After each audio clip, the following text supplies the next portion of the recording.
Hello, listeners. This is Kenny. Did you know that Two Broads Talking Politics is having a giveaway? We are giving away 2 books about craftivism from our friends at Herbert Press.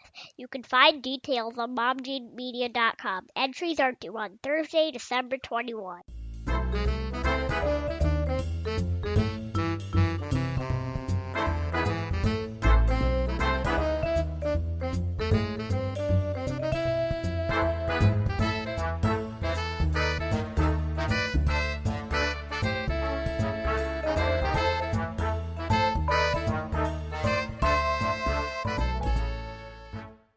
Hey everybody, this is Kelly with Two Broads Talking Politics. I'm here with my co-host Sophie. Hey Sophie. Hey, Kelly.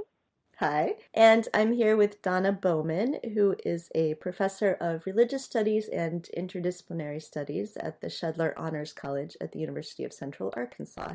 Hello, Donna. Hey, Kelly and Sophie. I'm so excited to be on your podcast. Yes, we're also excited to have you. So we could have had Donna on for a number of different topics, but the reason that we've invited her to come on and join us here today is that Donna actually interviewed me for a research project that she is doing about the Pussyhat Project. That's right. So it's exciting to get to turn the tables and talk to you. So I believe we talked in June or around there sometime. Yeah, definitely sometime in the summer. That's when I did almost all the interviews between end of March and end of August. And you did over 200, right? That's right. I did 206 interviews. That's more than the number of hats I knit, so. Well, it's probably pretty close to the maximum number of hats that I heard about someone knitting, that I interviewed someone who knit 200 hats, yes. Give me long enough and I'll get there too. All right. So let's backtrack for a moment and talk a little bit about your academic background, how you became interested in religious studies and material culture. Absolutely. Yeah, I'm a theologian by training. I'm interested in process theology and Reformed theology, which is a strange mix. If you talk to theology types, they always look at me funny when I say that. But I've made it work for 20 years or so. I got into material culture because I became a rabid knitter in the 2006, 2007 timeframe, just when Ravelry was coming out. My students were all knitting these amazing things. Finally, a male friend of mine learned to knit, and that was the last straw. I was like, I can learn to do that. So I became pretty, obsessed with knitting. So eventually, I kind of got done with a bunch of theological projects and was casting about for something new. And I thought, how can I combine these things that I'm interested in? Is there any theological dimension to this world of knitting? And the prayer shawl ministry was the logical place to look for that connection.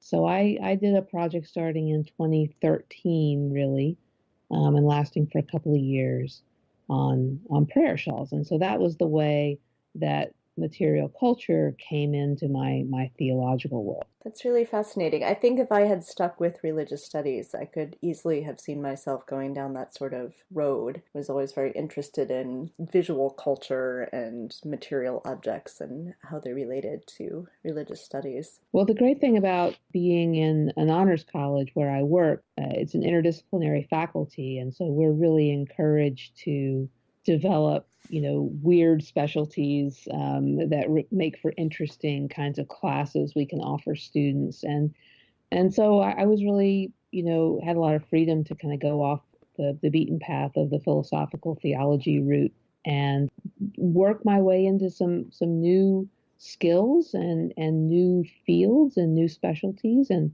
was able to learn from my colleagues, especially Phil Frana, who is an oral historian, and Adam Frank, who is an anthropologist. Learned a little bit from them about interviewing, about qualitative research, and worked my way into a whole different way of being an academic, which has been so much fun for the last 4 or 5 years. Really neat. And, it's interesting then that it comes to the Pussyhat Project, because Gina Wyman, who's one of the co-founders of the Pussyhat Project and who we had on several episodes ago, was approaching knitting from the perspective of architecture. So I think it's interesting to see how knitting sort of can fill all these different roles in different people's lives, that it can go from architecture to theology.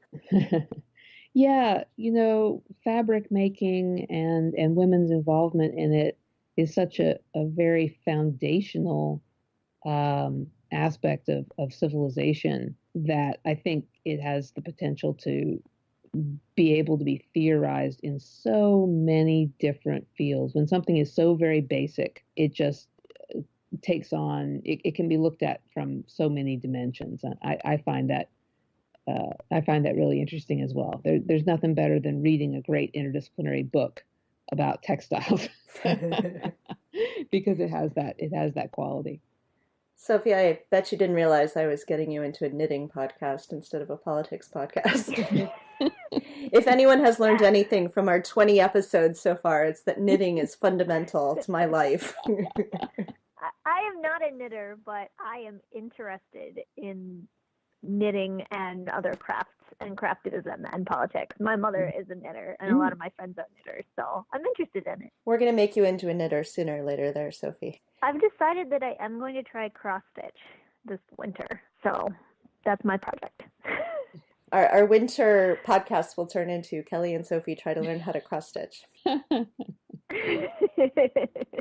So I think that leads us into sort of our next question, Donna, which is how you became interested in the Pussyhat Project, and if that started as a personal thing and then became a professional idea or vice versa. Yeah, it very much started as a personal thing in that I made some pussy hats in early January for the project and sent 4 of them off to DC to be distributed, sent one of them to my best friend from childhood who lives in Connecticut and was going down to DC to march. And then having sent them off, suddenly realized I have spent the last several years of my professional life talking to women who make significant symbolic fabric to make some kind of, statement, even though the pussy hat doesn't have a religious angle to it that immediately was apparent.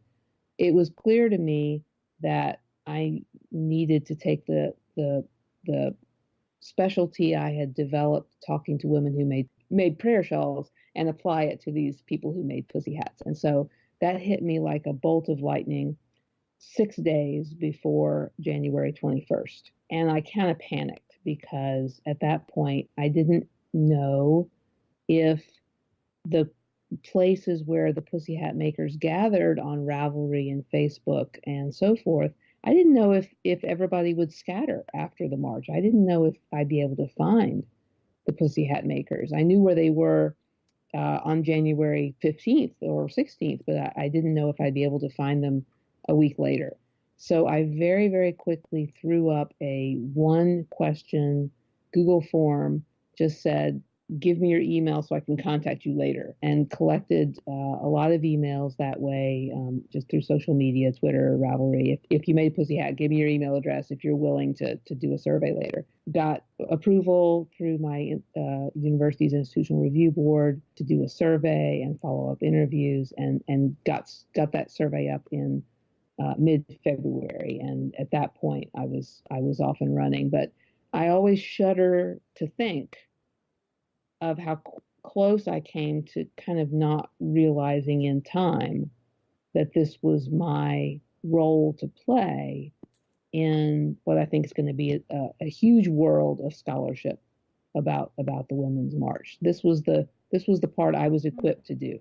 You might not have come that close to not doing it, because I'm looking right now as we're speaking at the Ravelry group about making pussy hats. It's called Pussyhat Project Ravelry group, which has 4,503 members, and the most recent post was 2 hours ago as we're speaking. Yes. So it's clearly not as busy as it was in January, but there are still people who are still very connected, I think, via this project. I'm trying to remember how I first learned about your project.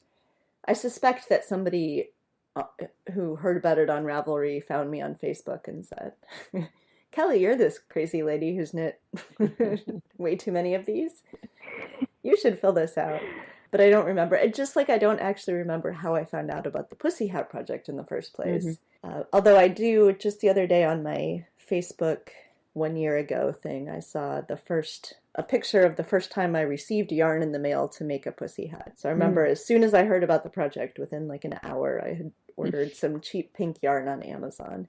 And so there's a picture of me opening the box of yarn, which was just about a year ago. Yeah, it's kind of a funny thing. One of the questions I asked on the survey I did was how people first heard about it.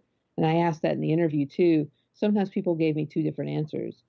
Oftentimes people said, I can't really remember. And that's interesting because it's indicative of the way social media brings things into our lives, that the channel that brings them to us, it kind of fades into the background, and people don't really remember, except in a few cases where people remembered, like, oh, it was on Instagram because it was so and so famous person I follow on Instagram. But oftentimes, I think the normal thing was, the normal answer was, I'm not really sure where I heard about it.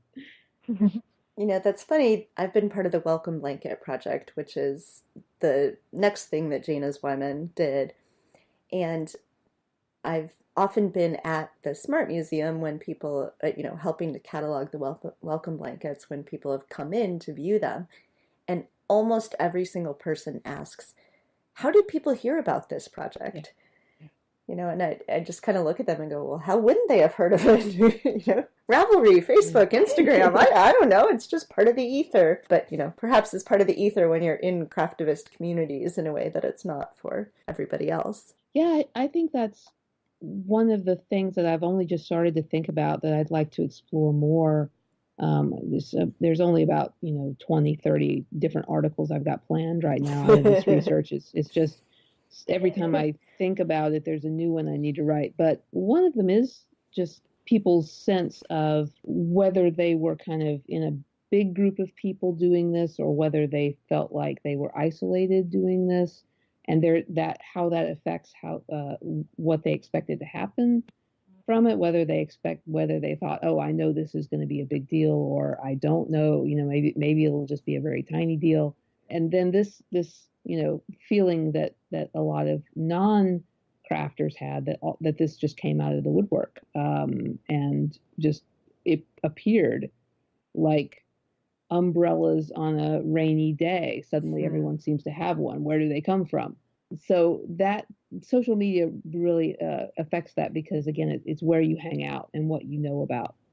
But also that tends to make people feel like, well, even though there's thousands of people in this Ravelry group all making these things, and I see all, the 12,000 projects that have been posted on this one pattern, maybe that's a drop in the bucket in the real world. I can't really know until it actually gets into public and we're able to kind of see the effect in space, in a location, in that three-dimensionality of a place. That's when people can kind of relax and say, oh, yes, okay, here's exactly how big the impact is. Now I understand it. When it was only virtual, even though we could count up numbers, we couldn't really see that. Sophie, were there a lot of people at the Madison March who were wearing pussy hats? There were. It probably wasn't as many as, say, at the Chicago March or the Washington March, where you see these like seas of people wearing pussy hats, but there were quite a few people. And I don't know, it was really interesting because I had heard about the pussy hats from you originally on Facebook. And then it turned out that my mom was making them, and all of a sudden it was like all these people I didn't even know were knitting pussy hats. And I think the pussy hat, seeing them at the Women's March in Madison, Wisconsin, is one of the first moments when I started to realize how big the march was going to be. Because like you had said, I didn't realize that this was something that everybody was doing, until I saw the real impact of all those hats in the crowd. Yeah, I remember struggling with, should I send everything I knit to DC so that DC has this big visual marker, Mm-hmm. Or should I keep some back for the Chicago March because that's where I'm going and I want it to also be